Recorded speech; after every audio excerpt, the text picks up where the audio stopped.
Chères militantes, chers militants, mes chers compatriotes, chers amis de la Côte d'Ivoire, depuis que j'ai eu l'honneur d'être élu à la présidence du PDCI-RDA le 23 décembre 2023 à Yamoussoukro par nos militants, j'ai pu, grâce à leur soutien, procéder à une modernisation et une redynamisation de notre parti.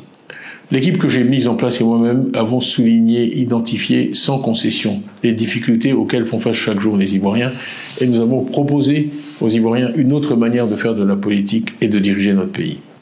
Je remercie ici tous nos militants qui ont travaillé sans relâche partout dans notre pays ces derniers mois pour être à l'écoute des Ivoiriens, pour mieux comprendre et mieux traduire leurs préoccupations, que ce soit le chômage des jeunes ou la cherté de la vie, deux de leurs plus importantes préoccupations.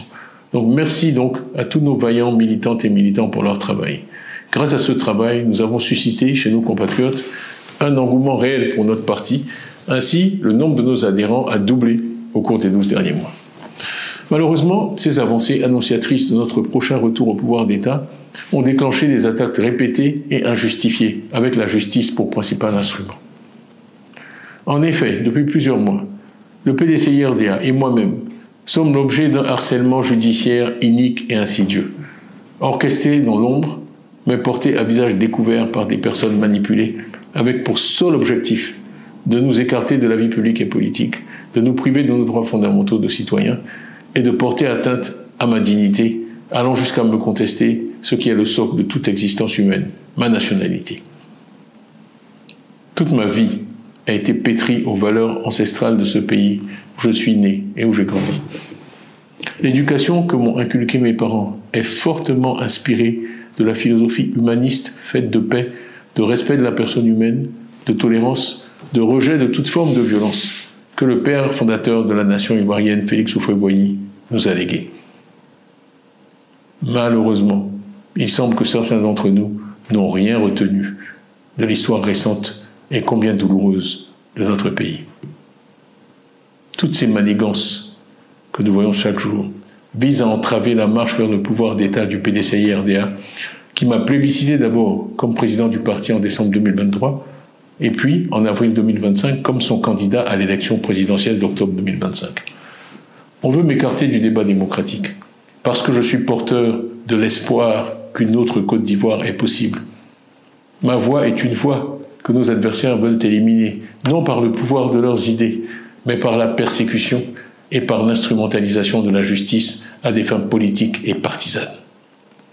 Le but de ces manœuvres est simple, il est de nous distraire de l'essentiel, l'évaluation du bilan du RHDP après 15 ans au pouvoir et l'élection d'octobre 2025.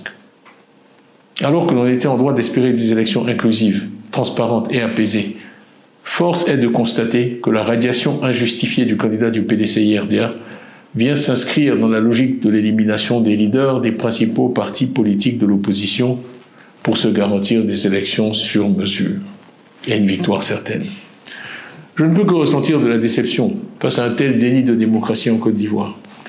Ainsi, on m'a refusé en avril 2025 un certificat de nationalité, au mépris de l'histoire, des textes et des traditions de notre pays.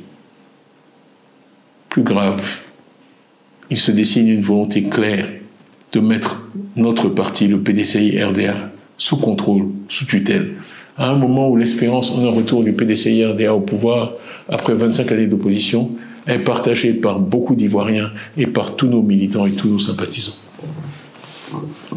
Ce que nous défendons transcende nos personnes. Dans l'intérêt du parti, j'ai donc décidé de remettre entre vos mains, à vous les militants, mon mandat de président du parti. Cette décision ne change rien à l'engagement que j'ai pris en décembre 2023 de conduire personnellement notre parti à la victoire en octobre 2025 pour libérer notre pays de la peur et de l'injustice, et je le ferai. Je sais qu'après m'avoir élu en 2023, vous m'accorderez de nouveau votre confiance, sachant que les autorités ont récemment affirmé que j'étais, et je les cite, indubitablement ivoirien. Conformément à nos statuts, les organes compétents se chargeront de prendre dès aujourd'hui les décisions nécessaires dans l'intérêt supérieur du parti pour permettre au PDCI-RDA de poursuivre sa marche glorieuse et victorieuse. Chères militantes, chers militants, ne baissons pas la garde, ne nous résignons jamais, continuons le combat avec encore plus de détermination. tous ensemble pour la victoire en octobre 2025, avec une foi inébranlable en notre avenir commun. Que Dieu vous bénisse, que Dieu bénisse le PDCI RDA, que Dieu bénisse la Côte d'Ivoire. Je vous remercie pour votre attention.